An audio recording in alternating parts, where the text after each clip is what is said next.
मुझे याद आ रहा है ऑनरेबल अब्दुल कलाम जी का एक बहुत अच्छा वर्शन। उन्होंने लिखा, मैं जब 9 साल का था मैं पेड़ पर चढ़ा हुआ था और पेड़ को पकड़ के लटक रहा था। मेरी छोटी कजिन मार्था 8 साल की, वो भी पकड़कर खड़ी थी। हवा तेज हुई, बहुत तेज हुई। मेरे फादर ने कहा होल्ड ऑन, पकड़ के रखना। लड़की की मदर ने कहा, मेरी कजिन की मदर ने कहा, देखना गिरना नहीं। लड़की गिर पड़ी। मैंने फादर से पूछा मैं क्यों नहीं गिरा। फादर ने कहा मैंने एक ही इंस्ट्रक्शन दिया, पकड़ के रखना, होल्ड ऑन। तो जो आत्मा से, ब्रेन से, नर्वस सिस्टम से इंस्ट्रक्शन गया, पकड़ के रखना। लड़की की मदर ने कहा देखना गिरना नहीं।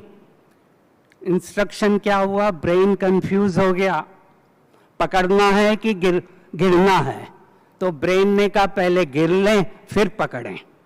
तो इंस्ट्रक्शन बिल्कुल क्लियर होना चाहिए, प्रेजेंट, पॉजिटिव हो, और उसको हम पिक्चराइज करें, विजुअलाइज करें, उसके ऊपर फेथ रखें, बिलीव करें। जो बाबा भी कहता है निश्चय, yes I am, yes I am.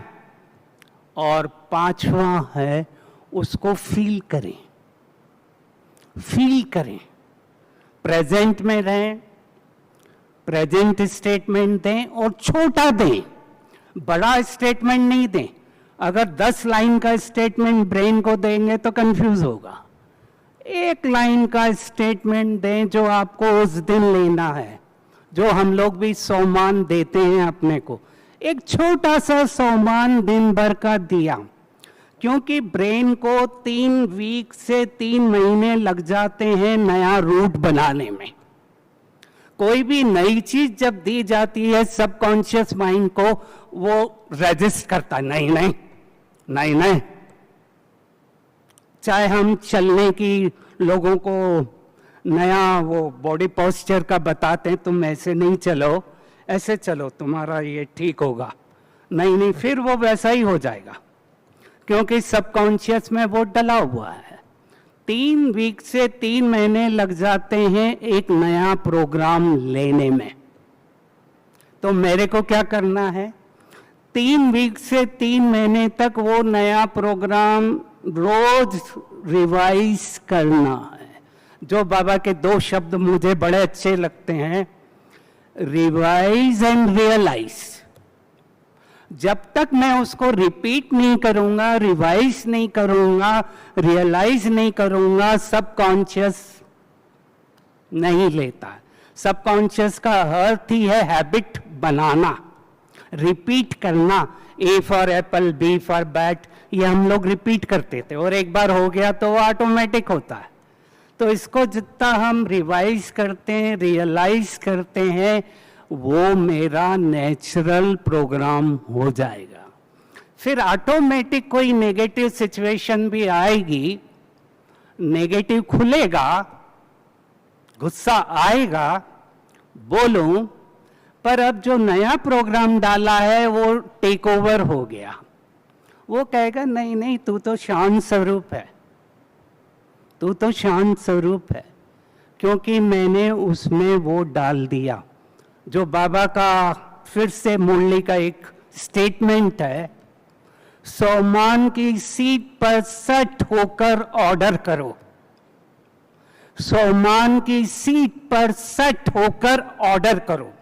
अगर मैं ऐसे ही ऑर्डर करूं, मैं ठीक हूं, मैं पॉजिटिव हूं, सिगरेट पीना अच्छा नहीं है, लोगों में भी जाएगा नहीं। मैं सीट पर सेट होकर ऑर्डर करूंगा, सिगरेट नुकसानकारक है, गुस्सा नुकसानकारक है, तब वो सीट पर सेट होकर वो ऑर्डर अंदर जाता है। तो नया प्रोग्राम डालने के लिए हमें सीट पर सेट होना पड़ता है। यही आज का लेटेस्ट कंसेप्ट आया है, बीमारी का 1% बीमारी जेनेटिक है, 99% बीमारी का कारण हम खुद हैं, 99%। क्योंकि जैसे मैं उस परसेप्शन को नेगेटिव लेता हूं, सेल भी वो नेगेटिव लेता है, केमिकल क्रिएट करता है और बीमारी आती, जिसको कहा गया placebo effect, nocebo effect. Placebo effect का अर्थ है 1/3 हीलिंग हमारी नेचुरल होती है, कुछ नहीं करें खुद ही होगी, 1/3 हीलिंग। और नेगेटिव सोचते हैं तो वो भी असर डालेगी। और ये समय बड़ा सेंसिटिव है जब पॉजिटिव नेगेटिव एक साथ चल रहे हैं, और हमें इसीलिए बहुत कॉशियस होना पड़ता है, मेरे को क्या सिलेक्ट पढ़ना है। जितने भी डर हैं, फियर हैं, वो जो बचपन से आए हैं, वो हमारे सबकॉन्शियस में है। उनको मेरे को ठीक करना है तो उन डरों को क्वेश्चनिंग करो, चैलेंज करो, डिस्प्यूट करो, काय को तू है, ये मेरा डर क्यों है। फियर को जब हम चैलेंज करते हैं, क्वेश्चनिंग करते हैं, डिस्प्यूट करते हैं, फिर नया प्रोग्राम डालते हैं, मैं मास्टर सर्वशक्तिवान हूं, मास्टर सर्वशक्तिवान हूं। तो वो जो नेगेटिव फियर बचपन से गए थे, जैसे ही मैंने टीवी में देखा सुना, फियर गया, और जब फियर गया तो स्ट्रेस हार्मोन ज्यादा निकलता है, और जब स्ट्रेस हार्मोन ज्यादा निकलता है तो इम्यून सिस्टम डिप्रेस होता है। ये मैं $1 बिलियन कह रहा हूं। Whenever stress is there, immune system down होगा और बीमारी आएगी, बीमारी आएगी। इसीलिए मेरे को स्ट्रेस को ठीक करना है, और वो ठीक होगा तो मेरी इम्यूनिटी भी ठीक होगी। डर नहीं होगा तो स्ट्रेस हार्मोन नहीं निकलेंगे, मैं हील होऊंगा, मैं ठीक होऊंगा। लास्ट मैं 2 एग्जाम्पल ब्यूटीफुल अभी के देता हूं। बॉम्बे में ये प्लेटफॉर्म, ये रोड पर आसमा शेख, उसके फादर नींबू पानी बेचते हैं, और वो स्ट्रीट लाइट पर ही पढ़ रही थी। अभी 10वीं के एग्जाम में उसको पास हो गई और अच्छे नंबर आए। पहली बार हुआ कि स्ट्रीट पर वो लड़की पढ़ रही है, शोर हो रहा है, आवाजें हो रही है, वो पढ़ रही है, और उसकी फैमिली में पहली बार किसी ने 10वीं पास की। टीवी ने उसको बहुत हाईलाइट किया, कई लोग अब मदद करने को आ गए, आपको आगे क्या करना है।